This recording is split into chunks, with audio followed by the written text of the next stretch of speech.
সকালে ঘুম থেকে উঠে দেখি সবাই কান্না করছে। কারণ জিজ্ঞেস করার মতো কাউকে পাচ্ছি না। আমার ঘরের মধ্যে অনেক মানুষের ভিড় করেছে, পা ফেলার জায়গা নেই, সবাই কান্না করছে। আশেপাশে কাউকে কিছু বললে ঘুরেও দেখছে না আমাকে। শেষমেশ উপায় না পেয়ে বাইরে গেলাম। বের হতেই দেখি বাইরে আরও বেশি মানুষ। মোটামুটি সবাই আমার পরিচিত।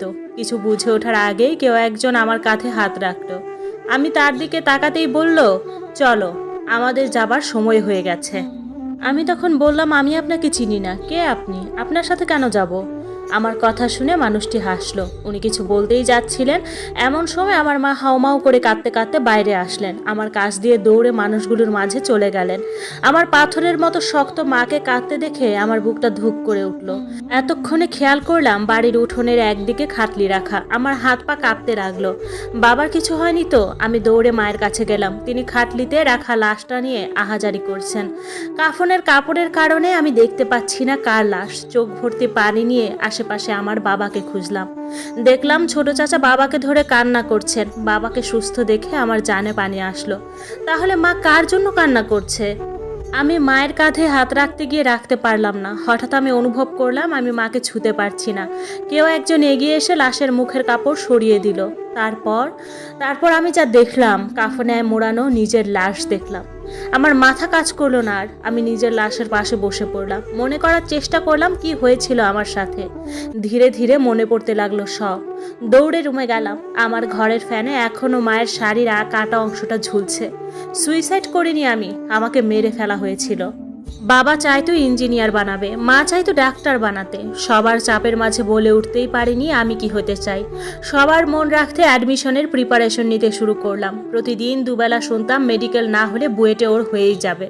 হলো না। মেডিকেল, বুয়েট, ঢাবি, কোথাও সুযোগ হলো না। বাড়ির মানুষের কথা, পাড়া প্রতিবেশীদের অপমানজনক দৃষ্টি, সব মিলিয়ে বিষিয়ে উঠেছিল জীবন। দ্বিতীয়বার অ্যাডমিশন দেওয়ার মতো দুঃসাহসটা করে ফেললাম, তবুও এবারও হলো না। আমার সব বন্ধুদের ভালো ভালো জায়গায় সুযোগ হলো, আমার ন্যাশনালেও জায়গা হলো না। তারপরের একটা মাস জাহান্নামের মতো পার করেছি। বাসায় কেউ কথা বলতো না। মাকে কিছু বললে বলতো, মরে যেতে পারিস না। বাবা আমার বাবা আর ফিরেও তাকায় না আমার দিকে, কথা বলে না 1 মাস হলো। বন্ধুদের কাউকে পাওয়াই যায় না। কোনো প্ল্যান করলে আমাকে আর ডাকে না, এড়িয়ে চলতে চায়। তাদের নতুন বন্ধু হয়েছে। আমি তবুও যাবার চেষ্টা করেছিলাম ওদের কাছে, কিন্তু ওদের আচরণে নিজেকে মানুষ মনে হয়নি আর।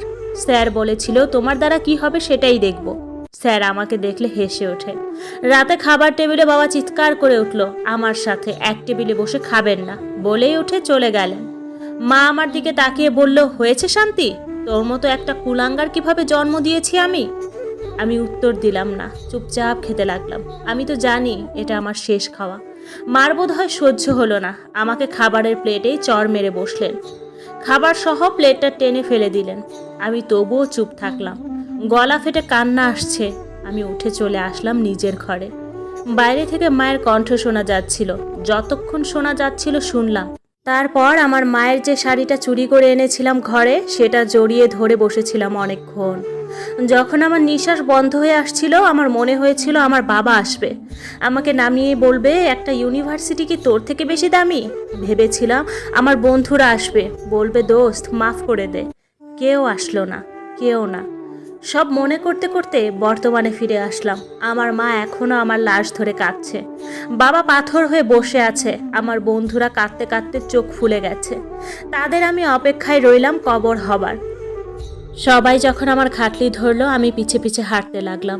একবারও পিছনে ফিরে দেখলাম না বাড়ির দিকে। বাড়ি থেকে গোরস্থান বেশ দূরে। তবু আমার বন্ধুরা কেউ কাঁধ বদল করলো না, চোখের পানি মুছে হাঁটতে থাকলো।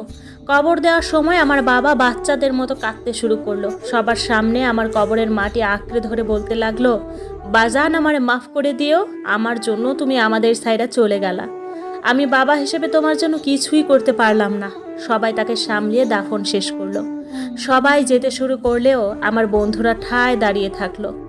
একজন বলল, আমরা কোথায় ছিলাম, ওর তো আমাদের প্রয়োজন ছিল। আরেকজন উত্তর দিল, আমরা কেউ ওর বন্ধু হতে পারিনি, ওর অনেক কষ্ট হয়েছে, আমরা কেউ ছিলাম না ওর সাথে। কেউ একজনও যদি ওর কাছে থাকতাম, তাহলে ও আজ আমাদের মাঝে থাকতো। আমরা কবে এত স্বার্থপর হলাম? নিজেদের খুশির মাঝে ভুলেই বসেছিলাম যে আমাদের বন্ধুর আমাদের প্রয়োজন। আমি হাসলাম। বলতে ইচ্ছে করলো মৃত্যুর পর সবাই ভালোবাসে, অথচ তখন সম্পর্ক শুধু মাটির সাথে। এটিই শেষ গন্তব্য। ৩৬৫ দিনের একদিন আমার মৃত্যুর দিন হিসেবে পালন করা হবে। তারপর থেকে প্রতি বছর মৃত্যুবার্ষিকী পালন করা হবে।